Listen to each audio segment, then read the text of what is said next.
Good afternoon, dear students.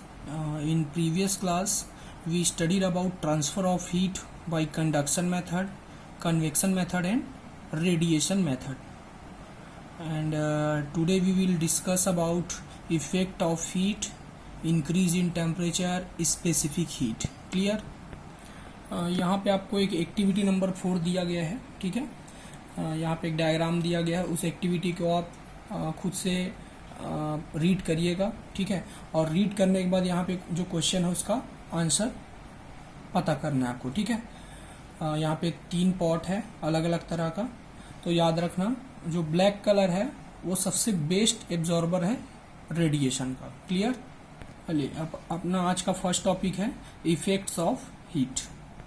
तो effects of heat में first, ठीक है, चेंज इन स्टेट. मतलब हीट का अपने को डेली लाइफ में क्या क्या इफेक्ट देखने को मिलता है. तो फर्स्ट इफेक्ट है क्या? Change in state. तो चेंज इन स्टेट कैसे अपन समझ सकते हैं? तो आप सभी को पता होगा, जैसे एक आइस स्लैब है, ठीक है, ये मान लो ये आइस है. इस आइस को अपन क्या करते हैं? हीट देते हैं. इसको क्या करते हैं? हीट देते हैं. तो ये जो आइस है वो मेल्ट हो जाता है, ठीक है. और मेल्ट होने के बाद किस में कन्वर्ट हो जाता है? वाटर में कन्वर्ट हो जाता है. तो पहले जो था वो कौन से कंडीशन में था, कौन सी स्टेट में था? Solid state. आइस जो है सॉलिड फॉर्म में रहता है. अब उस आइस को हमने क्या किया? हीट दिया. तो वो जो आइस है वो मेल्ट होके किस में कन्वर्ट हो गया? वाटर, मतलब लिक्विड फॉर्म में. तो देखिए सॉलिड स्टेट से किसमें? लिक्विड स्टेट में कन्वर्ट हो गया. तो यहाँ से हीट का क्या इफेक्ट हुआ? Change in state. फिर से मान लो इस वाटर से अपन हीट ले रहे हैं. अब हीट कैसे लेंगे? तो अपन इसके लिए इसको अपन रेफ्रिजरेटर में रखेंगे. तो रेफ्रिजरेटर वही काम करता है, कोई भी मटेरियल का जो हीट है उसको एब्जॉर्ब करता है, ठीक है, और एटमॉस्फेयर में ट्रांसफर करता है. तो ये क्या काम करेगा? रेफ्रिजरेटर वाटर के जो हीट है उसको एब्जॉर्ब करेगा. तो वाटर से हीट निकालेगा तो इसका टेम्परेचर क्या होगा? डाउन होगा. टेम्परेचर डाउन होने के बाद जैसे ही 0 डिग्री सेल्सियस होगा इसका टेम्परेचर, तो 0 के बाद फिर से हीट कंटिन्यू निकलता जाएगा और जो वाटर है वो फ्रीज हो जाएगा. किस में कन्वर्ट हो जाएगा? आइस में कन्वर्ट हो जाएगा. तो देखिए हीट का इफेक्ट क्या हुआ? स्टेट का चेंज होना. फिर वाटर को आप क्या कर रहे हो? बॉईल कर रहे हो. तो बॉईल करने के बाद एक टाइम ऐसा आ जाएगा जब टेम्परेचर 100 डिग्री सेल्सियस हो जाएगा, तो उसके बाद जो वाटर है वेपर में कन्वर्ट होना स्टार्ट हो जाएंगे, वेपराइज्ड हो जाएंगे, ठीक है, वेपर के फॉर्म में. तो ये भी क्या है? चेंज होना स्टेट का. पहले लिक्विड फॉर्म में था, अब गैस के फॉर्म में कन्वर्ट हो गया. तो ये सब क्या है? हीट का effect, change in state. Clear?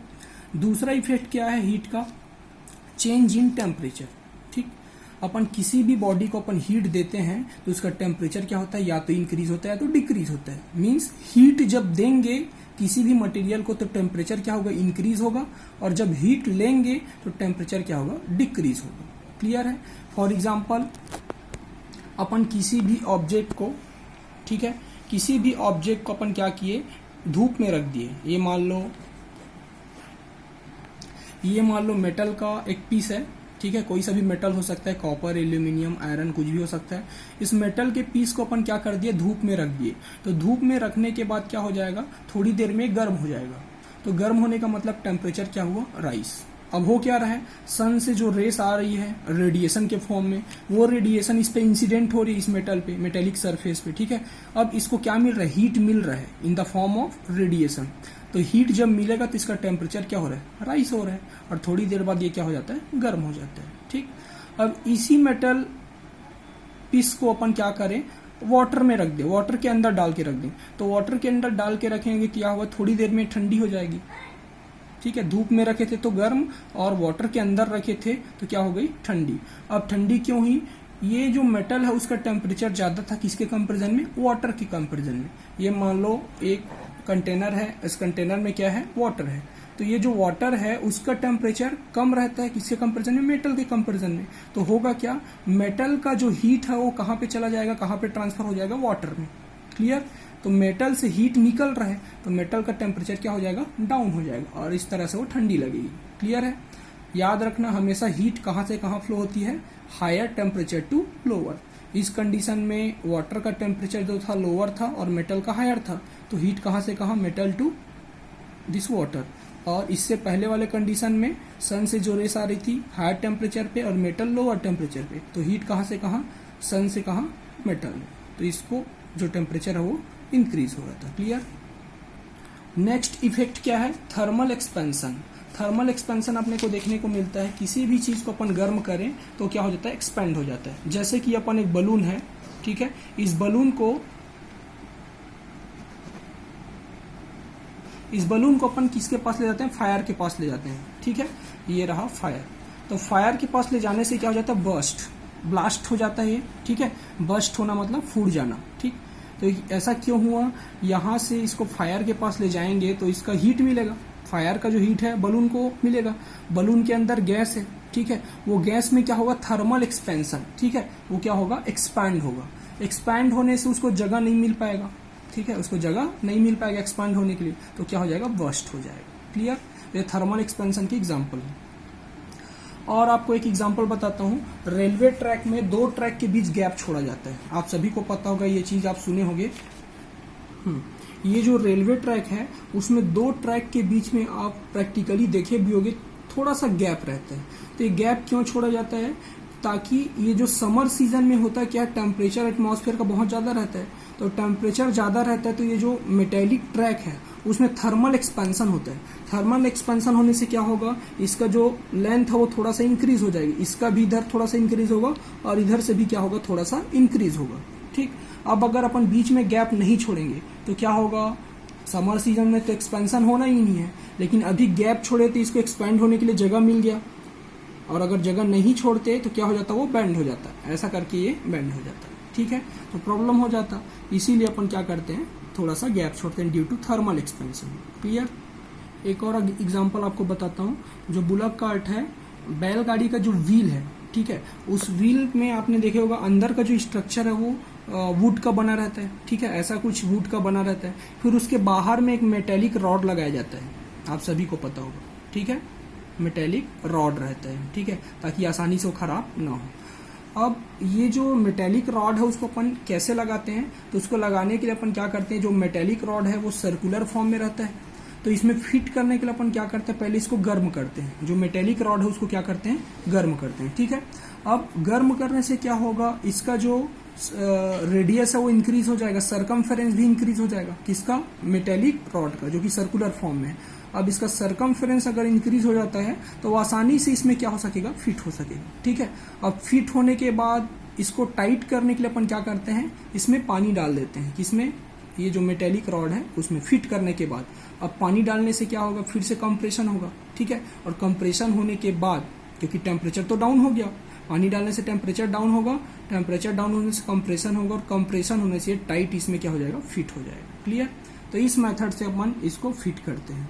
तो ये था थर्मल एक्सपेंशन, जो कि इफेक्ट्स ऑफ हीट था, ठीक। चलिए अब देखते हैं कोई भी जो मटेरियल है, कोई भी जो बॉडी है, वो जो कितना हीट एब्जॉर्ब करेगा या फिर एमिट करेगा, वो कौन कौन से फैक्टर्स पे डिपेंड करते हैं, ठीक है। चलिए समझते हैं।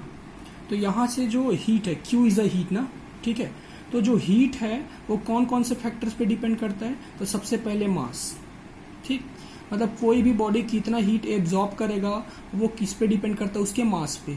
मास ज्यादा रहेगा तो ज्यादा हीट का रिक्वायरमेंट रहेगा, मास कम रहेगा तो कम हीट का रिक्वायरमेंट रहेगा। ये आप कॉमन सेंस से भी समझ सकते हैं। जैसे आपके पास पानी कम है तो कम पानी को गर्म करने के लिए कम हीट का रिक्वायरमेंट रहेगा, ज्यादा पानी को गर्म करने के लिए ज्यादा पानी का रिक्वायरमेंट रहेगा। अच्छा, जरूरी नहीं है पानी ही रहे, और कोई सा भी मटेरियल आप ले सकते हैं। तो यहाँ से क्या हो जाएगा, Q is directly proportional to M। ये डायरेक्टली प्रोपोर्शनल का साइन है, ठीक है, Q is directly proportional to M। अब डायरेक्टली प्रोपोर्शनल का मीनिंग आपको मैं बता चुका हूं पहले भी। डायरेक्टली प्रोपोर्शनल का मीनिंग क्या होता है, एक का इंक्रीज होने से दूसरे का भी इंक्रीज होना। जैसे कि M अगर इंक्रीज होता है तो Q भी क्या होगा, इंक्रीज होगा। M अगर डिक्रीज होता है तो Q भी क्या होगा, डिक्रीज। ये होता है डायरेक्टली प्रोपोर्शनल। इसी तरह से एक इनवर्सली प्रोपोर्शनल होता है। इनवर्सली प्रोपोर्शनल में क्या होगा, एक इंक्रीज होता है तो दूसरा डिक्रीज, और एक अगर डिक्रीज होता है तो दूसरा इंक्रीज, ठीक। चलिए दूसरा, पहले मास पे डिपेंड करता है, ठीक है, और कौन से फैक्टर्स पे डिपेंड करता है, changes in temperature. Q is directly proportional to changes in temperature. यदि आप किसी भी ऑब्जेक्ट का टेम्परेचर में ज्यादा चेंज करना चाहते हो, मान लो आपके पास कोई एक मेटेलिक बॉडी है, उसका टेम्परेचर कितना है, 15 डिग्री सेल्सियस है। अगर आप 15 से 20 करते हो, 15 से 20 करते हो, फिर दूसरी बार में 15 से 30 करते हो, ठीक है। एक बार 15 से 20 करते हो, फिर दूसरी बार 15 से 30, तो किस में आपको ज़्यादा हीट लगेगा? तो 15 to 30 करने में आपको ज़्यादा हीट लगेगा, ठीक है, क्योंकि इसमें टेम्परेचर ज़्यादा चेंज किए। तो यहाँ से मीनिंग क्या हुआ? अगर टेम्परेचर में ज़्यादा चेंजेस करते हो तो ज़्यादा हीट लगेगा, कम चेंजेस करते हो तो कम हीट लगेगा। तो Q is directly proportional to del T। फिर दोनों को कंबाइन करके लिखेंगे क्योंकि दोनों ही डायरेक्टली है, तो एक साथ कैसे लिख सकते हैं? Q is directly proportional to M into del T, ठीक है, M इंटू डेल T, दोनों को कंबाइन करके लिखे। अब प्रोपोर्शनलिटी रिमूव करने के लिए अपन किसका मल्टीप्लाई करते हैं? कांस्टेंट का। ये कांस्टेंट है S, ठीक है। Q is equal to M S del T. आप चाहे तो S को पहले भी लिख सकते हैं, S M डेल T भी कर सकते हैं, एक ही मतलब होता है। याद रखना, प्रोपोर्शनलिटी का जो साइन है उसको रिमूव करने के लिए अपन हमेशा कांस्टेंट का मल्टीप्लाई करते हैं, ठीक है। अब S का मल्टीप्लाई करने से ये और ये क्या हो जाएंगे? इक्वल। क्लियर? S का मतलब क्या होता है? Specific heat, specific heat. M का मतलब मास, डेल T का मतलब चेंजेस इन टेम्परेचर, और Q का मतलब रिक्वायर्ड हीट। तो Q इज इक्वल टू क्या है यहाँ पे? M S del T। तो S इज इक्वल टू क्या हो जाएगा? यहाँ से आप देख सकते हैं S इज इक्वल टू क्या हो जाएगा? S को सेपरेट करेंगे तो S इज इक्वल टू क्या हो जाएगा? Q upon M del T। यहाँ से देख सकते हैं Q और ये M डिनोमिनेटर में आ गया, डेल T भी डिनोमिनेटर में, तो Q upon M del T, ठीक। S is a specific heat. अब इस स्पेसिफिक हीट का यूनिट क्या होता है? S a unit of specific heat. तो यहाँ से क्या हो जाएगा? यूनिट कैसे फाइंड आउट करते हैं? देखिए यहाँ से, ये देखो S का इक्विवेलेंट ये है, Q मतलब क्या? हीट, और हीट का यूनिट क्या होता है? जूल। अब अपॉन, ये भी अपॉन में आ गया, मास, मास का यूनिट क्या होता है? किलोग्राम, और टेम्परेचर के लिए सेल्सियस। तो यहाँ से स्पेसिफिक हीट का यूनिट क्या हुआ? जूल पर किलोग्राम डिग्री सेल्सियस। क्लियर? अब अपने को समझना है कि एक्चुअल में स्पेसिफिक हीट क्या होता है, स्पेसिफिक हीट क्या होता है। तो यहाँ से देखिए, यहाँ देखना इस फॉर्मूले से Q is equal to M S del T. तो यहाँ से अपन क्या करेंगे? If m is equal to 1, यहाँ से m का वैल्यू 1 ले लिए और डेल t को भी हमने क्या ले लिया? 1। तो यहाँ से क्या हो जाएगा? m का वैल्यू भी 1, डेल t का वैल्यू भी 1, तो Q is equal to S, ठीक। अब ये 1 का मतलब यूनिट, यूनिट को ही अपन क्या बोलते हैं? 1, ठीक, यूनिट मतलब 1। अब यहाँ से डेफिनेशन क्या हो जाएगा स्पेसिफिक हीट का? स्पेसिफिक हीट किसके इक्वल हो गया? हीट के इक्वल हो गया। तो क्या हो गया यहाँ पर definition? Heat required to increase the temperature of unit mass body, unit mass body, ठीक है, यूनिट मास बॉडी, क्योंकि m का वैल्यू कितना है? 1। Unit mass body by 1 degree Celsius, यहाँ पे डेल टी का वैल्यू कितना है? 1 degree Celsius, is called specific heat. Heat required मतलब एक तरह से स्पेसिफिक हीट जो है हीट ही है, लेकिन कितने के लिए? यूनिट मास बॉडी के लिए। कितना टेम्परेचर इंक्रीज करने के लिए? 1 डिग्री इंक्रीज करने के लिए।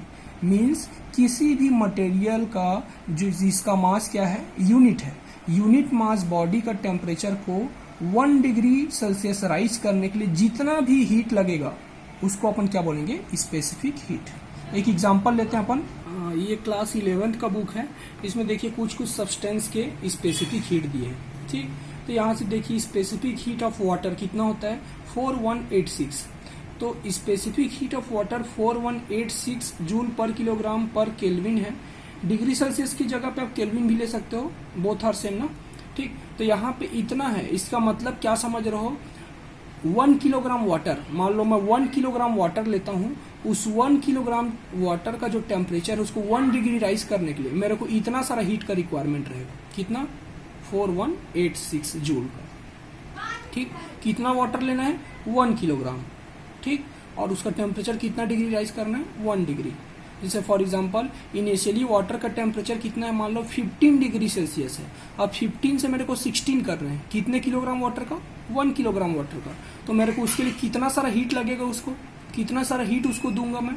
4186 जूल हीट अगर दूंगा उस वाटर को, तो उसका टेम्परेचर कितना राइज होगा? 1 डिग्री। वैसे ही यहाँ पे देखिए टंगस्टन है, लेड है, मर्क्यूरी है, सिल्वर है, अलग अलग मटेरियल का अलग अलग स्पेसिफिक हीट होता है। इसको और कल अच्छे से समझेंगे, कंटिन्यू करेंगे। क्लियर?